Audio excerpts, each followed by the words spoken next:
Salut à tous. Tu as identifié une difficulté que tu as sur ta carte de crédit. Tu dois de l'argent sur ta carte de crédit et tu ne fais que faire les paiements minimum. Ça ne baisse jamais. Tu es stressé. Voilà une option que je vais te donner qui va t'aider à pouvoir éponger cette dette.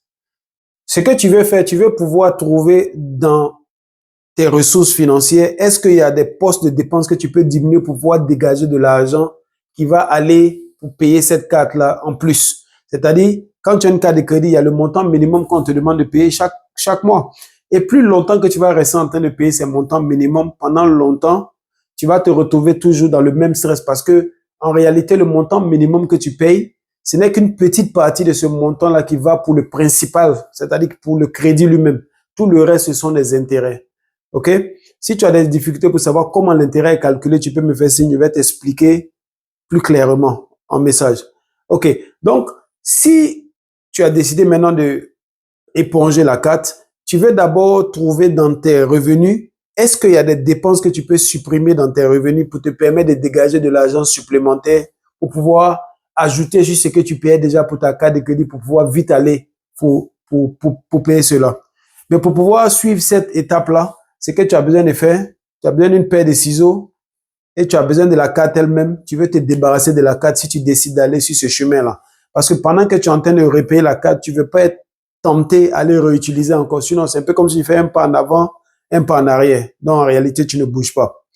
Mais si tu décides de suivre cette stratégie, il y a un élément très important qu'il faut mettre dans la tête. Nous savons tous que les cartes de crédit, ce sont les intérêts sur les cartes, OK, qui ne font que augmenter puisque ça va comme des revolvers. C'est-à-dire que tant que tu leur dois quelque chose, au jour le jour, des intérêts s'ajoutent là-dessus. Donc, ton objectif, si tu veux vite repayer cette carte, c'est aussi de faire de telle sorte que les intérêts baissent. Donc, si tu décides, par exemple, que tu veux payer la carte rapidement, rappelle-toi des deux dates importantes que je t'ai données sur une carte. La date de paiement de la facture et la date où la compagnie de crédit card arrête ses comptes pour le mois pour pouvoir te facturer ta facture qui vient.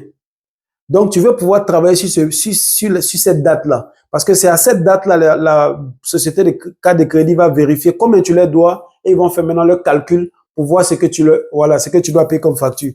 Donc, si avant cette date, tu peux faire de telle sorte que ce que tu dois sur la carte diminue un peu, ça veut dire que les intérêts aussi que tu payes vont diminuer. Je sais pas si je comprends. Donc, si tu as de l'argent extra pour payer ta carte de crédit, la meilleure façon de pouvoir faire le paiement, n'attends pas quand la facture arrive d'abord. Il faut identifier la date du relevé, le statement date. Identifie cette date-là et 2-3 jours avant cette date, fais le paiement supplémentaire que tu as. En faisant ça, ça veut dire quoi? Ça veut dire qu'à la date où ils vont arrêter leur compte, ce que tu devais sur la carte a déjà diminué, donc l'intérêt aussi va diminuer. Ça, c'est très crucial pour toi parce que tu veux pouvoir faire de telle sorte que l'intérêt que tu leur donnes diminue pour te permettre aussi de pouvoir vite éponger le truc parce que tu auras décidé que tu vas payer de l'argent extra.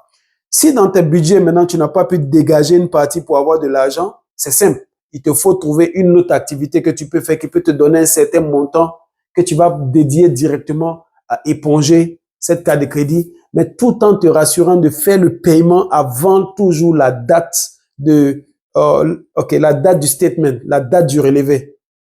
Il est très important que tu vises cette date-là et tu fais ton paiement juste avant que le gars calcule ce que tu lui dois.